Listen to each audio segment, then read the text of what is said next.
Hi everyone, I hope you're doing alright. I had a bit of a busy week and struggled to find time to paint. And usually in times like this, I like to draw on my sketchbooks. I have quite a few sketchbooks, either for simple pencil sketches or for watercolor paintings. But one thing all these sketchbooks have in common is that I never finish them. Not one of these. So today I wanted to talk a bit about sketchbooks, my fears and expectations when starting or painting in one, always starting a new sketchbook that I got on my last haul video. Because let's be honest, I can't be the only artist struggling with sketchbooks, so I wanted to take the time to talk about my thoughts about it. The first issue I have when starting a new sketchbook is the fear of commitment. When I start a sketchbook, I always tell myself, this will be the one I finish to the last page, and never end up actually doing that. It's frustrating to look back at all these sketchbooks and seeing the empty pages. But then I skip through the already finished pages and I'm amazed. Did I actually paint that? When was that? Where did I paint it? And all these memories come back to me. So you know what? It doesn't matter if I actually finish these sketchbooks to the last page or not. Every single painting in it is valuable and tells a story, so I am proud of it. And if I leave a few pages empty, that's fine. Quality over quantity, always.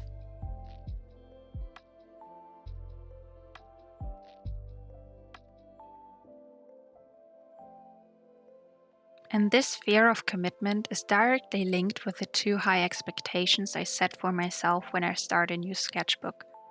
Because you can't take out the pages or erase a painting in it, I'm scared to fail and create bad art that will quote-unquote ruin the sketchbook. I tell myself that I have to create perfect art, that I have a sketchbook I'm proud to show people. And I realize now that this is wrong and actually keeps me from painting in these sketchbooks. Sketchbooks are supposed to be fun places to practice art techniques, to explore your art and discover new things you'd like to paint. But by putting pressure on myself, I keep myself from painting and creating art. Well, and considering these fears and worries I have and the many unfinished sketchbooks I have, I still decided to start this new sketchbook. I got this Hahnemüle Watercolour sketchbook in my last haul video, but I couldn't really decide what to use it for. As I already have countless unfinished sketchbooks, I was scared to start this one.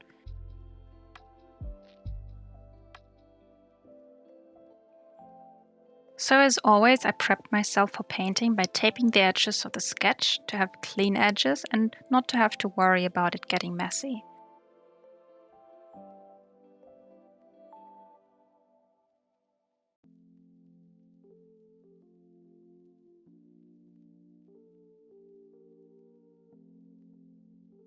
Then I got my main watercolor palette and selected the brushes I was going to use. I settled on some bigger wash brushes as I wanted to try out wet and wet techniques.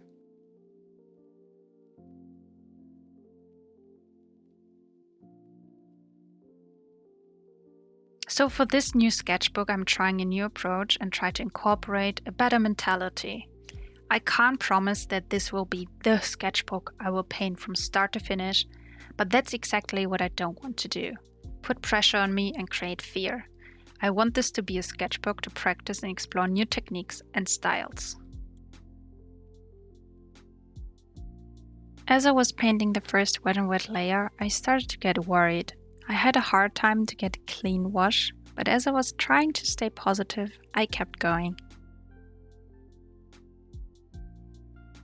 Unfortunately though, I noticed from the start that this paper is, well, not as good as others. I recently bought some Arches watercolor pads for the first time in my life, and now I feel spoiled. This sketchbook paper is definitely not as bad as others I've had, but it certainly doesn't hold up to Arches standards.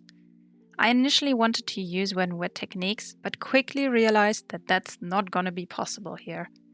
It was extremely streaky and I had a hard time getting clean washes, despite me using my best watercolor paints and my highest quality brushes.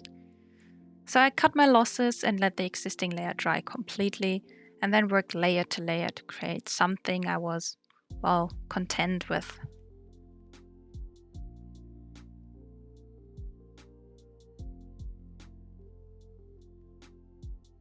This frustrated me so much in the beginning, but you know what? That's part of the art journey. Overcoming challenges and making the best of it. I could have abandoned the painting or the sketchbook altogether, but I decided to stick through it and create something beautiful. And then I decided to embrace the streaky texture and added some little details to the background to make it even more streaky. I was not gonna let the sketchbook destroy my art motivation. Through adding more and more details, I tried to enhance the sketch and make it look presentable. It was definitely a challenge, but that is part of the practice to improve your art.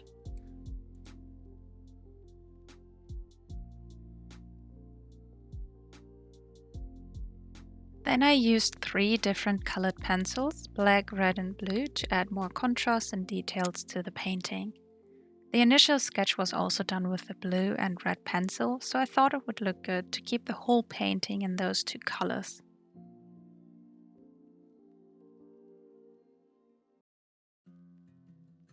Finally, I decided to add highlights with white gouache. Because the white gouache dries down a bit darker than true white and is slightly transparent, I had to go over certain areas a few times to get the intended effect. I thought it was a good decision to add the white gouache as highlights, and from here I felt less frustrated with the painting than in the beginning. Lastly, I thought it would look cool to add a bit of gold to the painting. After my failed attempt to use Schmincke's Aqua Bronze in my last haul video where I tried out all my new art supplies, and because I was already feeling frustrated with this painting, I used this gold watercolor pen I've had for a long time. The gold effect isn't as intense as with other gold pigments or gold ink, but I still like it for its easy use and application. Well, and here we have the finished sketchbook painting. This was definitely a journey with ups and downs, but I'm proud of myself for sticking through with it. I can't say this is my best sketch or my best painting, but I don't immediately want to throw it in the garbage. One thing I want to note though is that because I painted on the whole page and over the binding in the middle, it bled through the threads to the other side of the sketchbook, which is unfortunate. I guess with this I should have painted on each side separately and used tape over the binding in the middle to avoid this. As always, I hope you liked watching my video and see me suffer while trying out new things. I will try to keep painting the sketchbook to hopefully find a happy ending to my sketchbook journey. Thanks so much for being here with me, and I hope to see you in the next video. Bye!